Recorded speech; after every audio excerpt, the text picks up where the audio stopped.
Good morning, everybody. Welcome to another episode of Drop in the Gloves. How is everyone doing? Tim's here. I'm glad everyone's joining us today. How's it going, Tim? It's been a long time since we've talked face to face. Yeah, I know. We did Bucci last week, and we haven't really talked since. I think you were pretty busy all weekend, as was I, so it's good to see your face again. It is, yeah. It's nice to get back into the groove. It's Tuesday, so it's been, almost a calendar week. What have you been up to? Not much. Getting ready for the trip up north for the holidays. We leave Thursday night. We're going to break up the drive into a couple days just to not rush everything. Plus, we got the dog, so yeah, last minute stuff. I got an oil change today. Got to pack. Got to do all that stuff and get ready. So that's been the focus right now. That's exciting. Bring the dog everywhere. Going to her parents' house? My parents. Yeah, my family. So your family. Okay. We're going up north to Boston for the holidays, and then we're going to fly from there to the GLI in Grand Rapids, then fly back, and then drive down to North Carolina the next day. So it's going to be a whirlwind, but it'll be fun. I thought you were going to Ann Arbor area, Lansing area, and then up to Grand Rapids. But yes, very, very fun. Have had a low key. I've been working at the house, Tim, nonstop, literally every single night until 10, 11 p.m. Last night, I was there until 2:45 a.m. And then I woke up at 6 a.m. to hit Home Depot and back to work, and finally finished up around just 11:45. We had the inspection come in. So it was crazy. Just bonkers trying to get things ready for the inspection. For this random guy to walk through your house and just nose around, and then he goes, "Okay, you passed." Like doesn't like look anywhere. Just kind of goes around and says, "All right, you passed," and that's it. I'm like, I worked my tail off for 2.5 weeks for that. Like you just casually strolled around. That's it. I was just blown away how that process works. Was it the electricity that you were working on the last couple of days, or what was like the final crunch this weekend? Well, you don't work on electricity. It's the electric. Details matter. Great radio. Yes, the electric I was working on. So running wire, switches, outlets, terminating into the lights, that sorts of things. You got to there's all these little silly rules that you have to abide by. Oh, you drill vertical, you got to fill in the hole with insulation to create a fire barrier. Oh, you got to staple it within 12 inches of the box for no reason whatsoever. Oh, you got to do this, you got to do that. There's all these little rules that you have to abide by. Oh, there's a fan in the bathroom. If it's above the shower, it has to be on a GFI. It has to be this and that and the other thing. So here's all these rules. And you know me. I'm a bad boy. I don't play by the rules. And so it's tough for me to conform to the man. But I did. And we passed, which is good. And we passed mechanical and we passed plumbing. And so tomorrow we have the framing inspection. And then that will pass, hopefully. And then the insulation comes on Thursday. So it's all coming together. And the insulation will go Thursday, Friday, Saturday. And then once that's done, I have to go back in, set up all my pumps, set up all my water runs, get that all hooked up, and then I can turn on my boiler. So it's just a lot going on. So this is the stupid question, but you're still not moving in until the spring sometime, right? So let's just say May 1st. What happens between now and then? Like if the house is done, do you just kind of do a slow move and bring stuff over or what? Well, it's not even close to being done. Like we still have to do flooring, drywall, finishes, all this stuff, like trim, paint. Like there's still a ton to be done, but it's neat to see the bones, the stuff you never see in a house. You walk into a house, you see paint and lights, and it's beautiful. It's beautiful. It's a network of water pipes and electrical and mechanical and all this stuff, like everywhere. It's amazing to see, and it's amazing to do it. I've never done it before, and it's fun. I saved a ton of money, Tim, like an absolute just boatload. It's beautiful, much needed, because I'm just hemorrhaging money. And we had someone reach out last week that was kind of wanted to defend contractors because you were ripping on them and saying this quote was too much, and you saved all this money doing it yourself, and he wasn't. I think he just wanted to say that they quote fairly and whatever, and they do a good job and can do it quick and save you money in the long term if you factor in the hours, but I was like, John, you have to understand first how cheap he is, and two that he likes doing the work and has the time to do it. So if he can save, he can work 3 nights a week or whatever and just Yes. nail it out and save thousands of dollars. He's going to do it every time. Exactly. And yeah, cause my dad was a contractor. He built Tim Hortons and stuff when I was a kid. He still builds stuff. So I know that game. But that being said, I am in the business, and we do mechanical engineering here in my office, mechanical, plumbing, electrical, MEP, and we see how people bid jobs, and we see how they just throw stuff at the wall to see if it sticks. And I know people bid too much. So I know the game a little bit. I'm involved in it, but I do get what that guy's saying. Yes. If you want it done right, if you want it done on a certain time frame, contractors are the way to go. So I get it, but I had a window. I could do the electrical.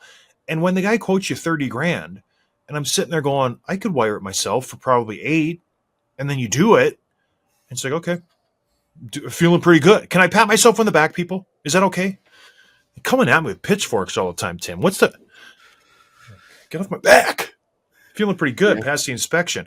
I'm wired right now because I've been just living on coffee. My wife's been great. She brought me coffee, 2 tacos, a thing of fries and ketchup, a bowl of rice, and water last night at like 11:30 p.m.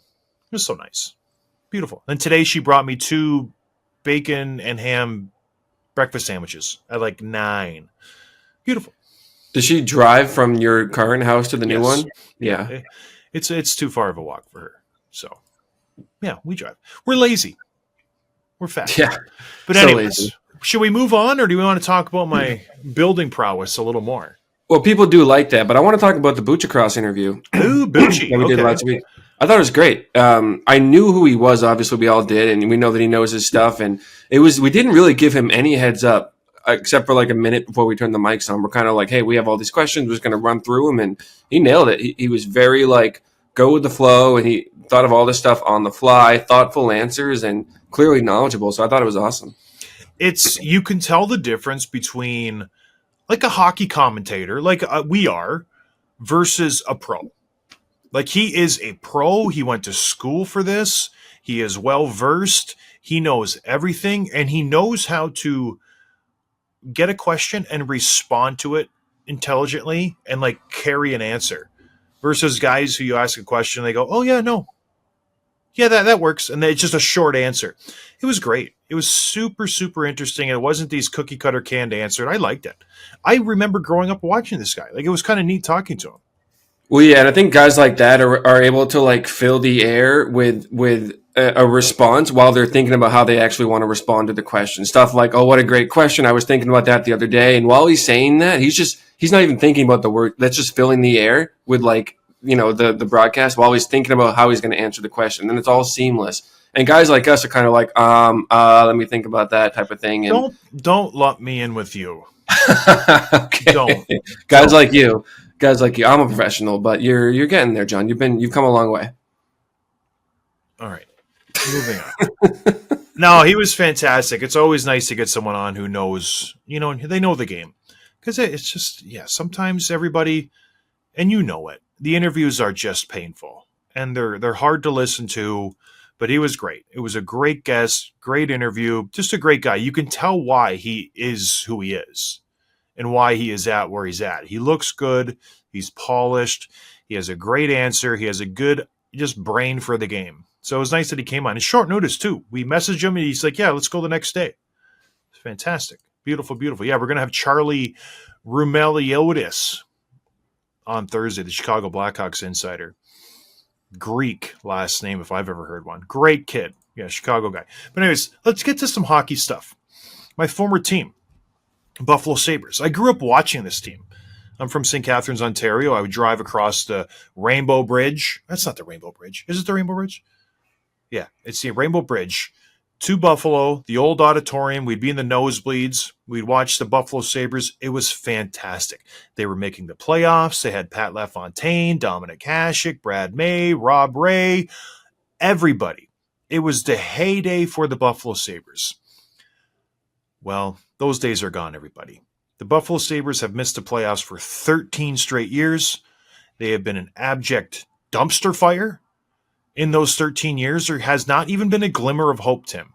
It's been coaching changes, president changes, GM changes, a slew of superstars in and out of this organization. This isn't like a rebuild for 13 years. This is 13 years of a team actively trying to win. There's a difference between what Buffalo was doing versus what Detroit's doing or what Ottawa did or what these other teams are doing. They break it down, they sell everybody, and then you rebuild from nothing. Buffalo spends to the cap. They go out, they hunt free agents every offseason. Like they're trying to win, Tim, for 13 straight years. I was there the year Terry Pegula came in. He's like, we will give you every resource we have at our disposal. We will spend anything it takes to win. Well, Terry Pegula has been the owner, I think, for 10 years, roughly. Hasn't sniffed the playoffs once. And he's fed up with it. To the point where he met the Buffalo Sabres on the road in Montreal. He said, enough is enough. I got to meet this team. The last 10 games, Tim, 0 wins in regulation, 7 losses, 3 losses in overtime or a shootout. That's 0, 7, and 3. Possible 20 points. You get 3. That sucks. His team sucks. They had a little blip last month where they're like, oh, maybe they figured out what's going on. No, they still stink. Their GM comes out and makes this comment. I mean, it got kind of blown out of proportion. It's hard to recruit here. We don't have palm trees. This and that. Like just making excuses. So Terry Pegula, the owner of the team, flew to Montreal. I thought he was going to just tear a strip off of him. But that wasn't the case, Tim. What did Terry have to say to these floundering Buffalo Sabres? Well, I think everyone did. I think they kind of like, okay, he's going to send a message. He's telling them they're not good enough. They get paid way too much to not produce all this stuff. And it was completely the opposite. He said that he believes in the team, that he was confident the solution was, quote unquote, within this room. So he kind of reinforced that these are the right players. These are the right personalities to get this done. There is a solution here. He also professed his faith to the GM, Kevin Adams, to the head coach, Lindy Ruff, told the players not to expect a big trade. This is not going to be something like, we're not trading Tage. We're not trading Dylan Cousins. We're kind of moving forward with this group. I believe in this group. The answer is in this room, and that they've built a winning culture and a winning team, and it's just a matter of producing. And so it kind of sounds nice, right? You're like, yeah, you want your owner to believe in you, but is this the right message for this team at this time when nothing has gone their way? I feel like they probably need more of a fire under them. And again, allegedly he said these things. What winning culture do they have? What do we have to be happy about? This team has not come close to the playoffs for years. These players across the board, I think, are all not playing to their potential. They show signs of greatness. Tage Thompson 2 years ago lit the world on fire. 40 goals, 40 assists. He was great. The next big thing. Then he regresses. Alex Tuck, same thing. Comes over from Vegas, shot out of a cannon. Plays fantastic. He's regressed. Peterka, he's been a nice little, blossom that's come up through the system. He's playing great. Dylan Cousins, the workhorse from Whitehorse, he hasn't really taken that next step that they hoped they were going to get from him. What is there to be happy about? Your studs on the back end? They're playing okay, but defensively they're not terrific. So I don't get the reasoning this, but to me it screams, I've had enough. I'm not going to go out and get you guys anymore. So make it work. That's it. I'm done trying to plug someone in. I'm done trying to change the leader. I've exhausted all of my options. So this is it. This is who you got, you guys. So either win or just lose. Because right now, he's got the Bills, baby. You think he gives a crap about the Sabres? The Bills are a juggernaut. They're fun to watch. They got MVP Josh Allen. They're must watch every Sunday. They just waxed the Detroit Red Wings or Detroit Lions this past Sunday. Not wax. It was a great game. But they beat the Super Bowl favorite Detroit Lions. You think he cares about the Sabres? Nah. Nah, no. Yeah. Well, I think, the first part of this, I think was a good, and maybe he's setting up for the next move where he's like, I believe in you, and trying to turn this group around, inspire some faith. I'm sure there's some messaging for the captains or leadership, and maybe like, okay, if this doesn't work, then we need to make a change. But saying that there's no big trade coming was a little bit strange. And maybe he meant by that, and maybe this is kind of between the lines, more like, hey, we're not bringing in more players to take us to the next level. You guys are the ones that have to do that. And if you don't, then we're cleaning house. So maybe the no, not a big trade coming was more about adding new players to the team. If he gets rid of other ones, where he says, okay, if we don't start winning games and we're still on the outside looking in, come March, April, and we have to approach the trade deadline, maybe we're shipping off some of the key players here because this is not working and it's clearly nothing has changed. Let me tell you this. I've been a part of a lot of organizations. The very, very best ones, you never hear from the owner. They're not around. They go to the games and they watch the games. That's it. You don't even know who they are for the most part. They're fans, but they don't go to the locker room. They're not doing press conferences. They're just invisible. They cash a check. They make money on the team. They're not having team meetings. They're not trying to rally the troops. They're not coming and flying into Montreal and saying, "Oh, we're good, you guys. Like, I believe in everybody. This is good." No, this reeks of just this organization is in disarray. They have no leadership, and it starts from the top. We look at every single organization that has success, and it starts with a good owner who stays out of the hockey business. It has a solid president, a rock solid GM, and then it trickles down from there. Coaches, staff, players, farm team. It's all linked. And the Sabres, ever since Terry Pegula bought this team, have not figured out how to run an organization. And him, yeah, he's like the Jerry Jones, not to that extent, but it's like, just stay out of it.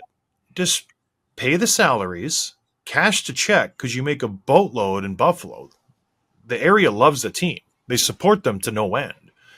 And just stay out of it. Like, I get you're losing, but let the president do his job. You should not be a part of most of the decisions if you're the owner of a team. That's what the president is for, right? Yeah, it's a fair point. And I think I was just thinking while you were talking of other examples of presidents making headlines like this, and none of them are from cup winning teams. It's Ottawa. It's the Dallas Stars. Remember, he called out Sagan and Ben a couple of years ago. There's others like that. It's a good point. Yeah, I think if you're hearing from the president or the owner, something's wrong, even good or bad. Like, who's the owner of the Tampa Bay Lightning? No idea. I can't think of it offhand. Like, who was the owner of the Colorado Avalanche? I can't think of it offhand. All the top teams, a name doesn't stand out to me. But anyways, moving on. Is this all smoke and mirrors from Terry Pegula? Because there has been reports teams are kicking the tires on some players. Because you look at the Sabres, they have good players, individual players who would be huge assets on other teams. And the track record in Buffalo is you get traded, you win a cup. So is anybody out there, Tim, that you know of? Well, the name that keeps being thrown around is Dylan Cousins. And this is tough. We talked about this with Bucci last week. Like, there's not a more clear example of winning coaches and losing coaches when it comes to the Buffalo Sabres, because you have the guys that they invested in the past that they thought were going to be like their cornerstone franchise pieces. They move on after not winning, and then those guys go on to win. Ryan O'Reilly, Sam Reinhart, Jack Eichel, like all these guys are just cup winners and studs, all-stars on their new team. So something's wrong. So the thinking is, okay, we trade away a Dylan Cousins, a Tuck, a Tage Thompson, and all of a sudden those guys go win a cup somewhere else. But like, there's no situation. I don't really trust this group. I like Dylan Cousins a lot. He's not one I'd want to flip, but you have to change something. And so moving on from some of these players probably isn't a bad idea. Yeah, when you look at the team, they're bottom half of the league in goals against. They are very, very porous on defense. And you look at that back end, you wouldn't think that way. Then you look at the goals for, they're bottom half of the league in goals for. They aren't doing anything right. Their power plays below average, their penalty kills below average. How do you fix a team that has so many glaring weaknesses or omissions or needs? I don't know. I really don't know where to start with this team. You have pieces, though, like I said, but do you have someone in that organization who has a vision, who can say, okay, this is what we need to do to move forward to win? They don't. Kevin Adams is a great guy. I know him personally. He doesn't have a vision. He doesn't have a path to success. He doesn't have a Yiser plan.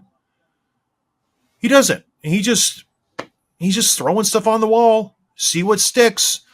Draft a defenseman. That's a good idea. Okay. I don't know. This team is so frustrating because I want them to be good. Individually, really good.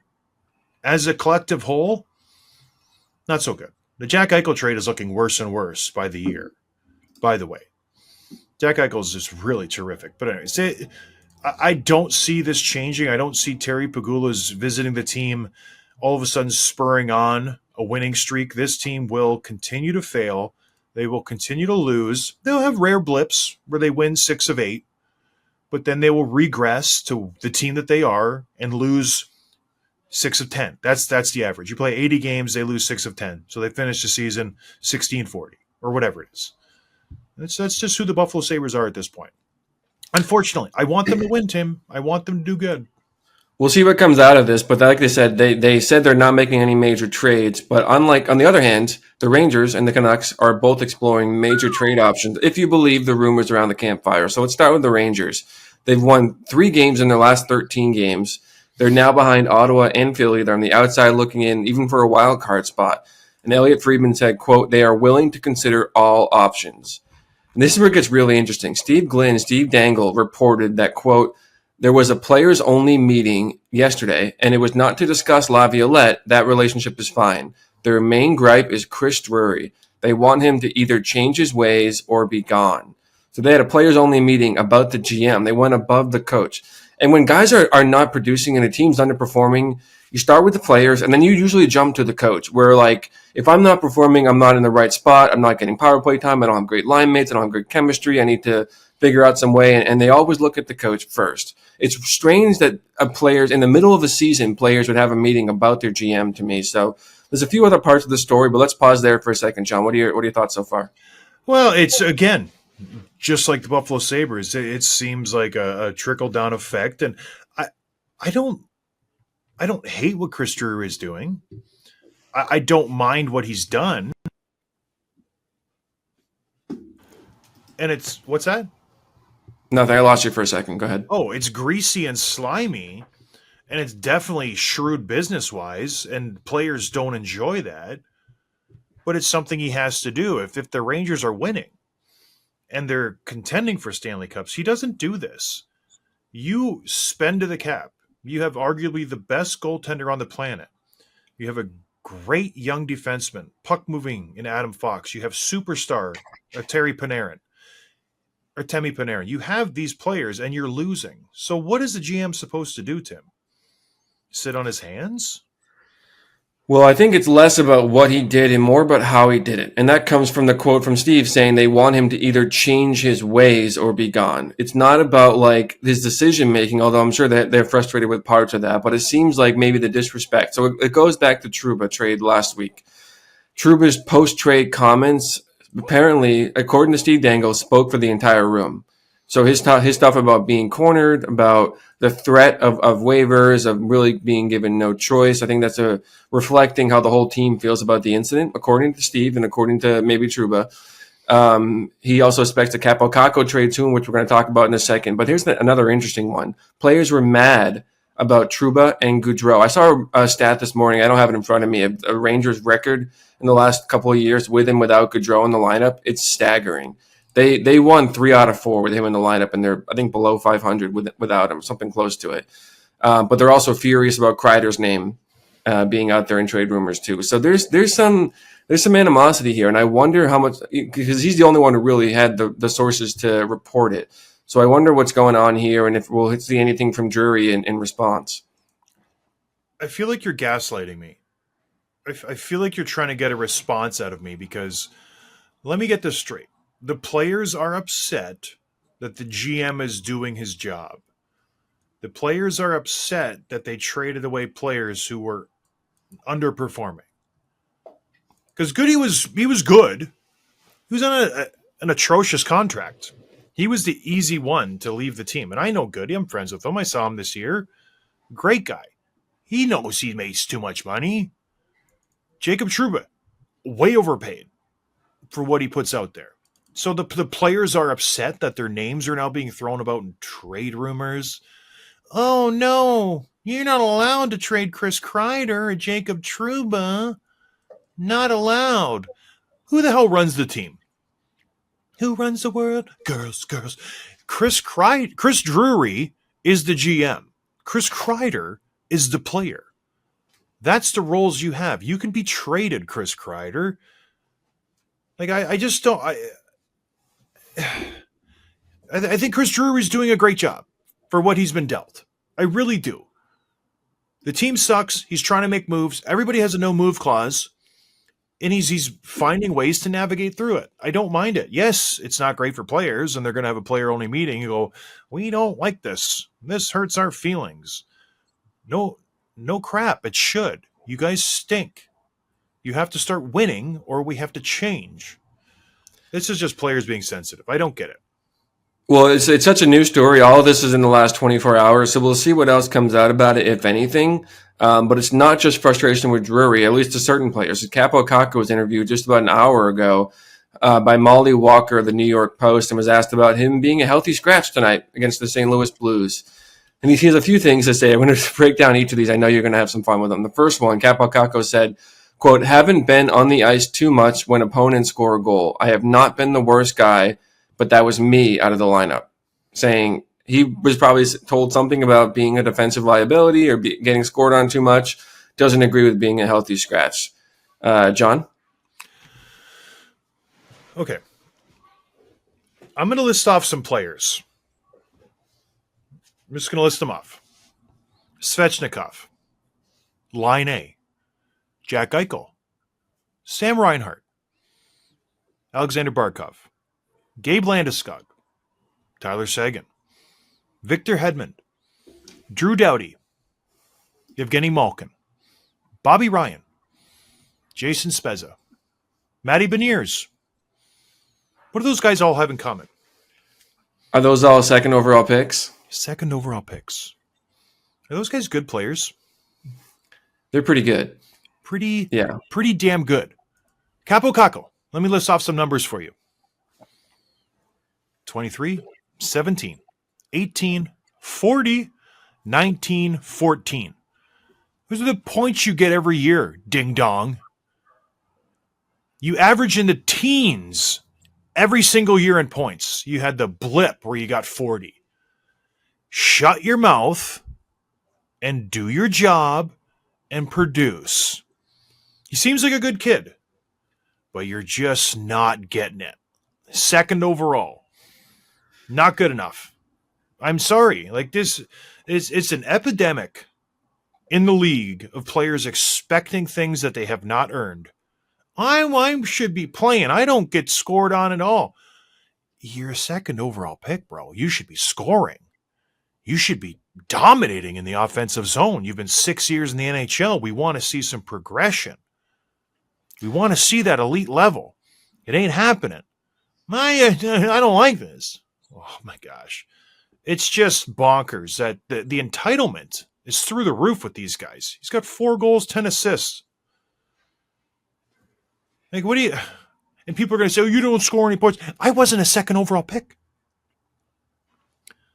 These guys, he needs to do more. He needs to do more. All of these players on the New York Rangers need to do more. They need to stop crying and complaining about the situation that they're dealing with and start winning games, start producing, start caring about your play on the ice and less worried about what Chris Drury's doing, what Peter Laviolette's doing, what the roster is going to look like. How about you look in the mirror and play better on the ice? Do that. It's not going to get better the more I read from this interview. So Molly Walker asked him, was he surprised to be the healthy scratch? He said, quote, I was surprised, yeah. I know you got to do something as a coach when you're losing games, but I think it's just easy to pick a young guy and boot him out. That's how I feel, to be honest. And then she asked again, does he need to talk to the Rangers, assuming the coach, before he goes back in to see what they want from him?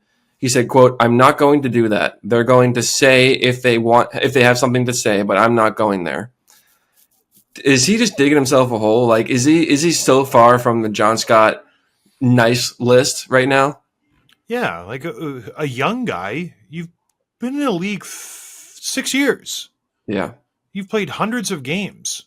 I just don't understand. You know who's a young guy on the Rangers who I love? Who, if I had a player to pick right now to be their MVP, it's Will Cooley. Fantastic. The guy works his tail off. He does a little bit of everything. He puts points on the board, and he's fun to watch. The effort is there every single game, and you can tell his game. The trajectory is up. That guy was drafted in the second round, picked 60th overall. If I had to pick between one of those two guys, second overall or 60th overall, I'm taking Will Cooley all day. Maybe there's a language barrier here with Kakko. I don't know. I doubt it. I don't think he's been healthy scratched before in his life, so this is probably a shock to him. He's not reacting the right way. Like, you have to take it and learn from it. He's just like, I don't. It's easy to pick on me. I'm an easy target. That's why he's doing it. We're losing. I'm the one who's going to get sad. I get it. Like, do you think he's going to learn from this, Tim, based on those reactions? No. It reminds me of that scene from The Office, one of the later seasons after Andy gets fired and he still shows up every day to hang out there. And he's like, he's told he can't. And he's like, is it because I don't work here anymore? Because that's what it feels like. And Kakko's like, I'm getting scratched because I'm not producing and I'm a liability. Is that why? Because that's what it feels like. It's like, yeah, that's why, Kakko, you're not producing. 14 points, you're right. It's not good enough. So, yeah, hopefully, I always try to take the optimist view and just hope that something like this lights a spark under him. And he gets back in the lineup later this week and he scores a couple of goals and it's a turning point in his career. But I think we pretty much know who he is at this point. Yeah, and is it time to cut bait on this guy? Like, we had him and Lafreniere. Lafreniere's taken off. He's found his footing. He is a really good player now. He's okay.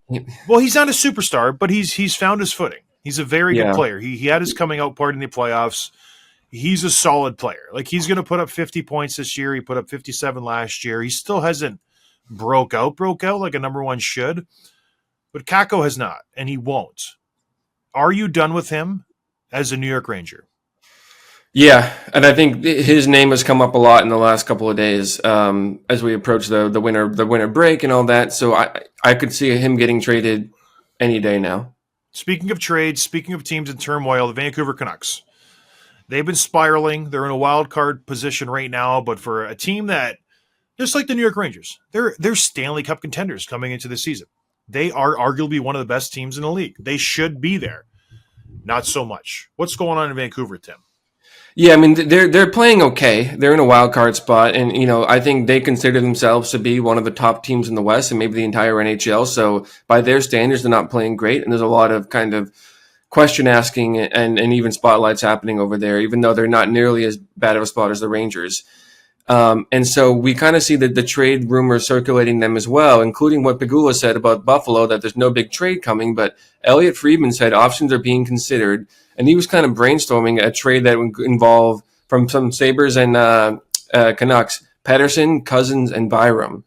Said, quote, I was just spitballing, but the two teams have talked. I can see Vancouver interested in those players, and I can see Buffalo interested in Pettersson. So I kind of wonder if we see a move, and even Frank was saying the other day about how Pettersson and JT Miller, who's back with the team, by the way, have never really gotten along. They don't hate each other. They're just not super compatible. And I think they Miller in particular is very hard on Pettersson. And we know that Miller's a guy who does not shy away from speaking his mind. So I wonder if we could see a situation where Pettersson gets dealt, although this is one of those things where he's a 100-point player when he's on. Like, can you trade someone like that and be better for it, or do you always lose a deal like that? It's an interesting thing. It comes down to, does he fit into the team dynamic? Is he a Rick Tocchet type player? Does he fit the mold that he needs to be for the Vancouver Canucks and how they play the game? And yeah, he's a terrific player, but I feel like it would be good for them to move on from them. I think it would be better for the Vancouver Canucks to trade him and to get away from that contract. Yeah, he's a 100-point guy, but still, Tim, he makes $11.5 million. That's a lot of money, and he's put up 100 points one time. He's a great player. Don't get me wrong, but the players in that echelon of $11.5 million, it's very rarefied air. It's the Marners, the Rantanens, those types of players, the McDavids, the Draisaitls. The Pettersson's not there. Like, he's really fun to watch, but yeah, he needs to be traded if there is a trade to be had. He doesn't gel with JT Miller. JT Miller is super demanding, super intense. He just needs guys to go through a brick wall. That's how he plays the game, and Pettersson's not that guy. And they obviously butt heads quite a bit about it. They got into it in practice the other day. Little cross-check slashing contest. And it's inevitable. But can you trade a guy like that? Like, what return can you get? It would make sense with Buffalo, because Buffalo has obviously some needs, and they have some good young talent like we talked about a couple of minutes ago. But that's a big, big trade to make. Like, you're really going out on a limb trading a star like Elias Pettersson. Yeah, I don't know. I if you don't really have an established leadership group and a winning culture, and you're just sort of missing, that's what Pettersson needs to go. Like, a team that already has those pieces in place, and it's just like a star forward away. And Buffalo is not that team. On paper, they've got a lot going, but they're still looking for their identity. And I don't think Pettersson's the guy to help them find it. Right? I don't think it's up to Pettersson. I feel like if he's $11.5 million, they're trading a 23-year-old former first round pick for him. Like, he's going to be their highest paid player. He's going to have to be that guy, unless he's joining a situation where those guys already exist. And so, if you could play under, like, I'm just spitballing, but like a Kopitar, where like you've already got the veteran leadership that have established the right culture, that have got everyone rowing in the same direction. As opposed to, I don't think Buffalo has that, so I don't know that. Oh, I know. They definitely don't. But again, there's not a lot of people who can take on $11.6 million. So the suitors are very limited. So does it make sense? Will it make Buffalo better? Yeah, I think it would. I think he would be a really huge upgrade on that team. Will it put him into Stanley Cup territory, playoff territory? I don't think he makes him a playoff team. But an interesting thing to know, this is the last year that Vancouver can trade him until Pettersson, his no movement clause, kicks in. So if they're serious about this, they need to do it this year. So keep that in mind when it comes to the trade deadline, because he ain't moving next year. Like, he's got a full no movement clause. Like, how about no list or anything. He can't go anywhere unless he okays it. How about Chicago with Bedard? That'd be fun to see. Again, it's just one of those situations where it would be really fun. I don't know. Yeah. Who would they give up? Who are you getting from Chicago? Ryan Donato? Yeah, Nazer? He's their leading goal scorer, but it's just the return's not there. I think Buffalo is the perfect suitor and trade partner just because they have a lot of assets there to give up. All right, moving on. Cam Fowler. Once pandered about to be a part of a trade for Jacob Trouba. The Rangers said, nah, we don't want him. No thanks. We'll pass. You could just take Trouba. We don't want anybody back. Well, lo and behold, the Anaheim Ducks did eventually get Cam Fowler off the books. They shipped him off to St. Louis for a 4th-round pick. The Ducks retain $2.5 million of Fowler's contract. He has $6.5 million remaining over this year and next, so they do get a little bit of cap relief in that regard. Good move for St. Louis, Tim? It was a 2nd-round pick and a minor leaguer along with Fowler and a 4th-rounder. Of course. So I like the player. I've always liked Cam Fowler. I've liked him since he was in juniors. I don't know why he's one of those guys I just happened to follow, but he was, and I've always had a soft spot for him. I kind of thought in the right situation he could be 60-point defenseman. He never quite reached that. He actually had his best season a couple of years ago in his 30s at 31, I think, with 48 points, if I memory correct. So, like, he's been a pretty productive player parts of his career, and he came up in a group when it was still Getzlaf and Perry and Bobby Ryan, and Solani still might have been. I don't remember the timeline. So he's been part of that team before, and I kind of thought that if he had been traded 5 years ago, he could be a stud, and he obviously wasn't. So now he's 30. I want to say 33. and he's joining in the oldest defensive core in the history of the NHL.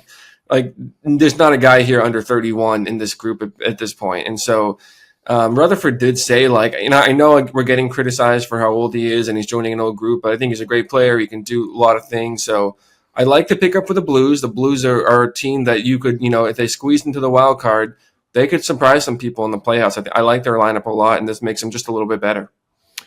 Yeah, I don't understand the trade. I like Cam Fowler. I like what he does on the ice. He, good puck moving defenseman. You can never have too many of those. But like you said, it doesn't. Hockey wise, I don't know that it makes St. Louis a really, really that much better team. And they have some. Yeah, they got Philip Broberg. Tim, don't sleep on him. Yeah, picked him up from Edmonton. He's 23, so they have a little bit of youth there. But again, yeah, they have Falk and they got Parenko and they got Fowler now, and Nick Leddy's on the IR and Torrey Krug's on the LTIR. He's not coming back, but Ryan Suter, who's a million years old. I just don't understand the reasoning behind this. You're not near the wild card per se. You're a couple points back, but there's a lot of teams between you and the wild card. Even if you do make it in, do you really think you're going to win the Stanley Cup? I don't know. I don't know. Second rounders are valuable. You can find some good players in that range. So I really, again, Fowler will be good. He'll get his 20-some minutes a night. He'll ride shotgun probably alongside Parenko and be his outlet puck-moving guy, goes back and gets the puck, lets Parenko play a little freer. But I don't know. It doesn't really make too much sense to me. Yeah, I know. We'll see. We'll see what this team does. But I like the player, and like I said, I think they're just a little bit better than they were. And if he, helps them win one or two more games, then it'll be worth it. Totally worth it. One or two more games. All right, let's do some quick hits, Tim. Yeah, I was just thinking about this. We talked so much about the Rangers the last couple of weeks, about Vancouver and Buffalo, some of these other teams, and I realized that we barely talked about Toronto, and I feel like they're the benefit. I don't know that we went a week without spending a whole segment on them in the last 2 years. We just talked about them. There's so much headline making, so I feel like all this attention on the Rangers have allowed them to fly under the radar, and they're having a good season. They're first in the division. Johnny T is on pace for 41 goals, I think. So, like, they're quietly, being really, really good and without drawing too much attention. Yeah, it's nice for them. It's good, but let me say this. So the Boston Bruins, they had an atrocious week last week. Who did they lose 8-1 to? Winnipeg. We were Best in the league. We were supposed to record. Tim just not so conveniently says we can't do it. I got stuff to do, this and that. And then we get an interview, so we don't get to talk about Boston getting waxed the next day, and it just gets swept under the rug. Stuff like that bothers me. We were supposed to record. We did record. We had Bucci, and we agreed to do 2. And then you're like, "Oh, let's go again tomorrow." And I said, "No, we already agreed." Because you knew the Bruins were stuff going on. You got to get a haircut. All right, moving on. We got some guys. Speaking of the Bruins, Tim can't go a whole episode without talking about Trent Frederick. You brought them up. Yeah, Trent Frederick might be traded. Oh, the savior for everybody. He's going to change the game. Trent Frederick. Well, yeah. I mean, he's a strong, tough, middle six center that can play the wing. Everyone's calling about him. He's a former first-round pick. Like I said, I'd rather keep him, but I would not be surprised if we start the season more heavy rumors. And if they trade him, I wouldn't be totally shocked. It's just a matter of, I don't think you get a whole lot for him. So who knows? And then Brandon Saad's name was also on the trading block as well. We could see him being moved, and he's still relatively productive and helpful. At least the analytics say so. So you could see him being a second line guy on a good playoff team. And he makes a reasonable amount. $4.5 million is not a lot of money for a Brandon Saad. And you can lock him in for 40 to 50 points. I like Saad. I think he came out of the gates really hot, and then people thought he was going to just keep going. And he just kind of plateaued and stayed around that. But he's been solid for like 12, 15 years in the NHL. Just 50 points every year, steady as she goes. Maybe not 50, 30 to 40, but still. Good player. Better than Trent Frederick, for Pete's sake. Last one here. Frank Nazar was recalled by the Hawks this weekend. It wasn't his debut. He played 3 games at the end of the season last year, but he played a couple now. He's back on the lineup. We'll be talking about him later in the week. You'll be bringing in your friend Charlie onto the show, and I'm sure he'll be one of the main topics there. Willie, really? Frank and Nazar? Maybe he should. He's a stud. we're going to talk about what is wrong with the Chicago Blackhawks. You got Luke Richardson out the door. You got Kyle Davidson. Seats getting a little hot there. Nothing is going right. Connor Bedard finally starting to find his footing points-wise, but it's a tough sledding for this team who really invested in the offseason a lot of solid players. It's not paying off. They are the worst team in the NHL. They can't figure out what kind of team they are. So we're gonna really dig into that, Tim. And just I'm gonna try to really get him to say some controversial stuff about Chicago Blackhawks. And I want him fired. And I'll say it here. I want him fired from the Chicago Blackhawks. That's my goal for the interview. Very excited about it. People are going to take you seriously when you say stuff, John. They should. I want him fired. But all right, everybody, that's enough. Thank you for listening. We appreciate the support. We will talk to you. Well, Tim won't, because Tim's going on vacation again. He's gone. Who knows when he's going to come back? I don't know. I'll be here doing it myself, and I'm excited for you to join me on Thursday. Cheers, everybody. Have a good night.